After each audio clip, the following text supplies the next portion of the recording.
I've reviewed numerous killer kid flicks and what have you, ranging from The Omen to Orphan, and from Bloody Birthday to Children of the Corn. But there's this one film that I have seen a few times, but I've never reviewed it yet. I've been intending to do a review of this sometime, and now I'm about to give it to you. Here's my review of Mikey. Big D's Entertainment Rankings and Reviews.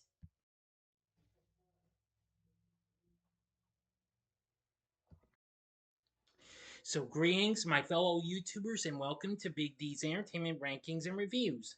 My name is Noel, better known to you as the Big D, and this time around I bring to you a review of the 1992 psychological slasher flick Mikey, released by Tapestry Films. Well, it was produced by Tapestry Films and was distributed by Imperial Entertainment. Directed by Dennis Dempster and written by Jonathan Glassner. The film stars Brian Bonsall, who you may remember, who played young Andrew Keaton in the final seasons of TV's Family Ties, in his feature film debut as the titular character, a young boy adopted by a family who turns out to be a violent psychopath. The film was released September 23rd in 1992. Well, this wasn't, I'm not really sure about this because this is one I wasn't too familiar with. I think this was a direct to video title, I'm pretty sure, but I might be wrong. but tough, but a tough plug. I'm giving you the whole story. Well, this is just gonna be short, in a short way. A young boy is setting fire to newspapers in the basement. His name's Mikey, and he has a younger sister, Beth, whom he blames for the fire when his foster mother admonishes Mikey. Of course, that's well, I think you know. When Mikey is disciplined by his foster mother for starting the fire, he responds by causing Beth to drown in the pool, electrocuting his foster mother while she is in the bath, and bludgeoning his foster father to death with a baseball bat. Mikey avoids suspicion because he is only 9 and he tells the police that an intruder killed the family. Detective Reynolds is assigned to the case and he does not suspect Mikey. So a psychiatrist recommends that Mikey get fostered ASAP. His foster mother's sister is put forward as a prospective foster carer, but she does not want anything to do with Mikey. She states that he was adopted and that it was suspected that he was abused by members of his family. He is then sent to a new family, Neil and Rachel Trenton, who do not know anything about Mikey's past. Presenting himself as an amiable and loving child, he does not exhibit red flags. He also manifests behavior which is not out of the ordinary in his desire to succeed in a game at school. But he then falls in love with his new best friend Ben's older sister Jessie, who is a decade, 10 years older than he is. But she's not interested in him and is dating a boy named David. In an attempt to make Jessie love him, Mikey kills Jessie's cat and places it under David's car to make it appear as though he was responsible. Tension arises in the relationship, but Jessie forgives him. But however, Mikey electrocutes David while he's in the jacuzzi by kicking the radio in the water. After this fails, he is found out by his foster mother. He fatally stabs her with a glass shard. Now, then, I'm going to give you the last bit of this film's story to the ending. So you got 5 seconds to stop this video at once. If you've seen this movie already, as I count down now, you may continue. Okay, you've been warned. He kills his school's principal and teacher with a bow and arrow and slingshot when they arrive shortly afterward to investigate their suspicions, and unsuccessfully tries to shoot Jessie with a bow. To avoid being blamed, Mikey fakes his own death. He stages a skeleton of a boy the same age as him, taken from his classroom, at the dining table, and then blows up the house with a gas leak and Molotov cocktail when his foster dad arrives home to find everyone dead around the table. Jesse is told by the authorities that Mikey is dead.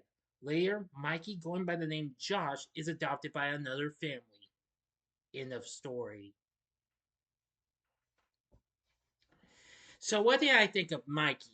Well, I've seen this film a few times, and I actually got interested in it after seeing it on a ranking of favorite horror films from 1992 by one of my favorite YouTubers, the Diegler reviews. And I was so I decided to get interested in this film. Anyway, I thought it wasn't too bad, although this film did get self controversy and what have you, especially in the UK when it was submitted to the BBFC for a video certificate shortly after the time of the murder of James Bulger, or Bulger. I'm sorry if I mispronounced it, in Liverpool a year later in '93. The BBFC, under strict head censor James Furman, deliberated extensively over where to pass the film, worrying that it would be targeted in the media furor over video violence, stemming from press reports that the two boys responsible for Bulger's murder had been inspired by a rented video of Child's Play 3. The BBFC called in child psychiatrists and police to view the film. Child psychologists deemed it potentially harmful to impressionable young viewers, such as the two children who were involved in the murder. Cuts to reduce the impact of the strongest scenes were felt to make little impact on the film as a whole.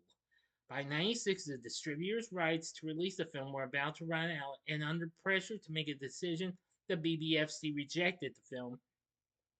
But however, the BBFC's page for the film only refers only to the trailer, which had been approved by them in November of '92, 3 months before the murder.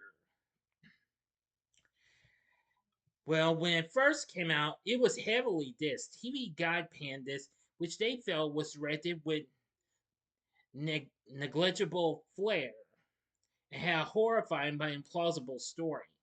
All Movie panned this too, but in recent years, websites such as JoeBlow.com have given favorable reviews, citing it as something of a cult classic for its straightforward plot points and overall merit in the horror genre. I agree. Now, I agree with them.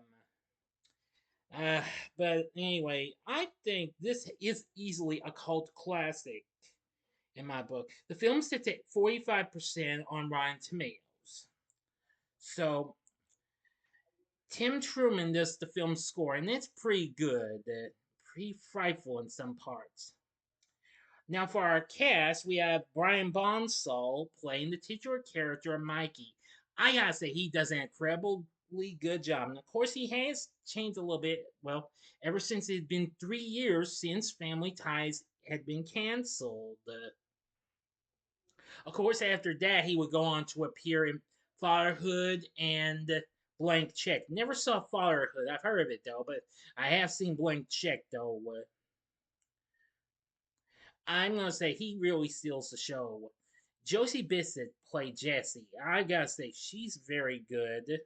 She later would be well, right about the same year she would play. She was playing Jane Mancini on TV's Melrose Place, if I'm not mistaken. But I'm making sure she was on there. Yes, yes.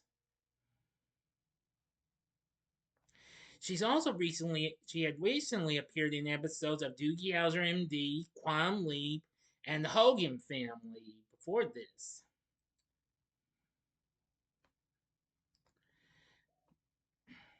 Now, let's see. Ashley Lawrence played the character Sean Gilder. Yeah, and well, she's pretty good. John Dial played Neil Trenton, and Mimi Craven, who I'm pretty sure no relation to the late great Wes Craven, is Rachel Trenton. Those two do pretty good. Whitby Hertford played Ben, and I'm gonna say he was pretty good. Yeah, he's been doing some stuff, and he's appeared on numerous shows as well. He recently played Little Jacob in Nightmare on Elm Street 5, as a matter of fact, I just found out. And there's many others and what have you. So anyway, I am gonna say this wasn't too bad. It's got a fairly decent cast, and the characters aren't too bad. But it's Mikey who really steals the show. Brian Bonsall does an exceptionally good job on this film. This film's pretty easy to find if you'd like. I would recommend you probably should give this a one-time watch, only if you are into killer kid flicks and what have you, or if you would really like to see what Brian Bonsall did after Family Ties. But anyway, yeah, I'd say a one-time watch would be worth it. It's available to stream almost everywhere on Peacock, it's on Tubi, and it's on YouTube as well. So those are some good choices for places you can find. You probably find them on other streaming services. Just look it up. You might like it, you may not. You be the judge. So anyway, that's about it. Mikey, it's good and what have you. I probably would rank this as one of the main good killer kid flicks in my book. But you be the judge on how you decide to pick it. So what did you think of Mikey? Let me know in the comment section below. If you like this video, click the like button, subscribe, and be a part of the Big D Nation. Continue to help support my channel. Make it grow, make the views grow. Tell all your friends about my channel, get them to know me. I'd be more than happy to have you part of my Big D Nation. Share my vids with your friends if you wish, and stuff like that. Join me next time when I bring to you a review of The Mean One. And if you like this, check out my reviews for these other killer kids flicks. Check out my review of Orphan in the upper left-hand corner. The upper right-hand corner is my review of its prequel, Orphan First Kill, or go to the bottom left-hand corner and see my re-review of Children of the Corn from 1984. And the bottom right-hand corner is the button you can click to subscribe if you like rankings and reviews on movies, TV, music, video games, etc. Then I'm your guy. Thanks for watching. Until next time, I'm the Big D saying, see ya.